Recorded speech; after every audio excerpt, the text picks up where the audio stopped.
In the early 90s, there's a girl from Detroit with a voice of an angel. At 10 years old, she's on national TV. At 11, she's on stage singing with Gladys Knight. At 12, she signs a major record deal, and at the age of 14, she releases a debut album that would sell over 3 million copies. But 9 years later, at the height of her fame, Aaliyah was gone, dead before she even turned 23. The plane crash that killed a rising star in the world of music and film.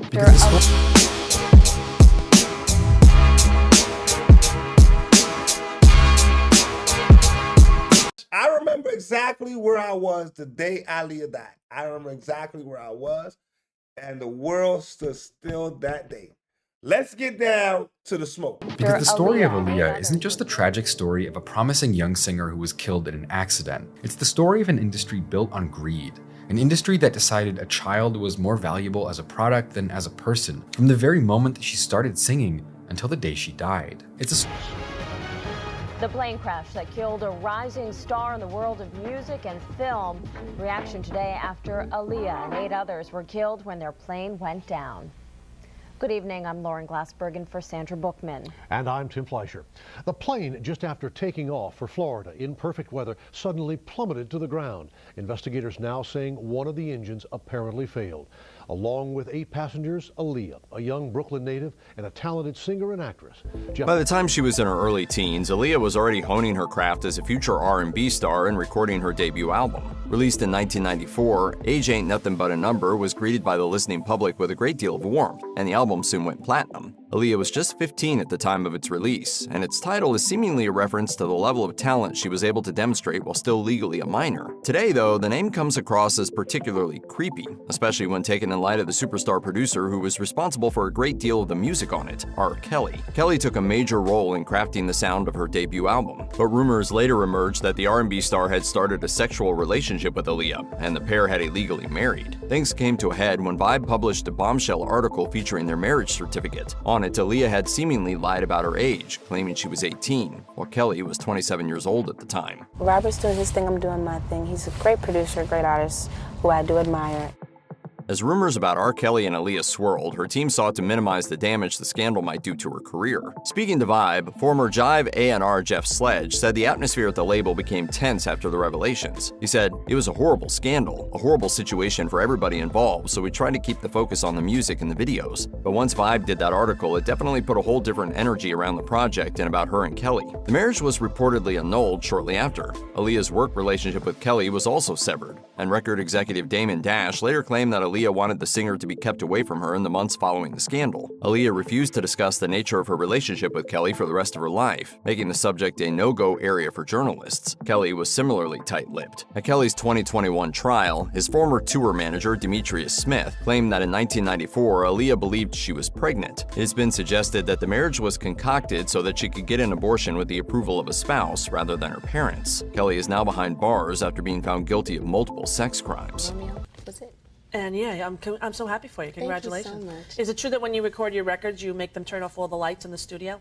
Yeah, I have them dim the lights in the control room, and in the vocal booth, it's pitch black. I don't want anyone to see me when I'm singing. No, why is that? I'm shy, and I feel like if there are people in there watching me, it's like a show, and then I can't give my all. So I'm like, turn the lights off. Now, what about when you perform like here? You know, there's people there. Oh, I'm nervous. You're nervous? Are you? I'm so nervous. I get so nervous before performance. Then once I'm out there and I feel the energy from the crowd, it makes it a lot easier. Yeah, well, good. I'm glad. All right, Knight said this. What Knight say, man? Shout out to Miss Knight in New Jersey. You're talking about Knight. What you say? Clive Davis, Diddy, Jay-Z, Hype Williams. Until they come and tell us why Hype Williams took private jet, sent her. That's very true, you know. That nigga went on the private jet and sent her on the and sent the plane for her. You know what I'm saying? No bullshit plane. No bullshit plane.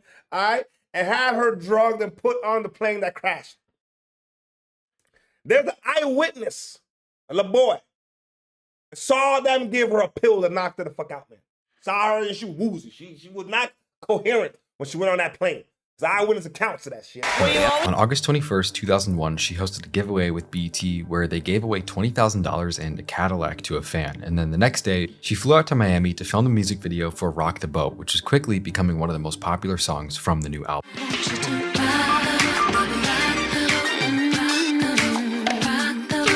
For Rock the Boat, they had hired Hype Williams, known for the Empire State of Mind and the Big Papa music videos, to direct. Basically, it was going to be a huge video that would boost her already skyrocketing album even further. When she got to Miami, they filmed a couple scenes with a green screen, and then after that, they were going to fly a small plane out to a nearby island in the Bahamas to finish the video on location at a quiet beach. But Aaliyah didn't want to. It wasn't like her. I mean, she had been working full-time since she was a kid.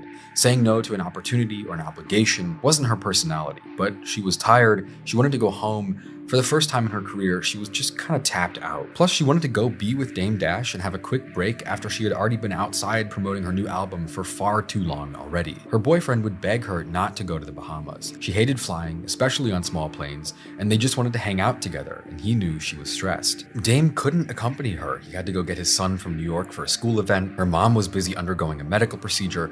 It was one of the first times that someone in her immediate personal life and family wouldn't be present. But But speaking of Hype Williams, you brought him up earlier. But before we get to him, how did you meet Aaliyah? We like officially met when I was like trying to get with her at Barry Clyburg's office. At the time, my bookkeeper, she was a client. When I first met her, she was like a kid to me, so I never paid her no mind. And I seen her like a basketball game once. You know, she's like, "What up?" But I didn't. She was a kid to me. So like I wasn't listening like listening to her music like that or any of that. I kind of met her as like I didn't even know it was Aaliyah when I saw her. I was like, who the fuck is that? She just looked mad good. That you know that picture that everybody puts up and it's like a Puff's party and we're all on the bed and all that other shit, pause. But like the big pictures, that's the night that we made it happen. So that's where I left and that's where my life changed dramatically. Yeah, that day, that's when it happened. I was, like I said, me and homeboy was both getting at her. It was like one of us is gonna win, and I won. So Jay, he was trying to get at her too. Yeah, everybody knows that. He was going hard. It was Aaliyah. Everybody was going at Aaliyah. That's why it hurt so much when I was the one that got to get with her. But I wasn't even thinking I was gonna fall in love. But she just was too ill. She's too cool. Well, we say Dame Dash life self-destructed when Aaliyah died. In hindsight, it all started going downhill after Aaliyah died. 1,000% in hindsight. And I didn't think about that until you said it too. You know what I'm saying? Once Aaliyah's situation happened, Dame ain't never been the same. But it was too late. They had Hype Williams on the line. They had to finish the video to get it out in time and boost the album even further. She had more work coming up soon. The marketing machine, the label machine, had no time to slow down for Aaliyah. So they load up, get out to the Bahamas, and shoot a video.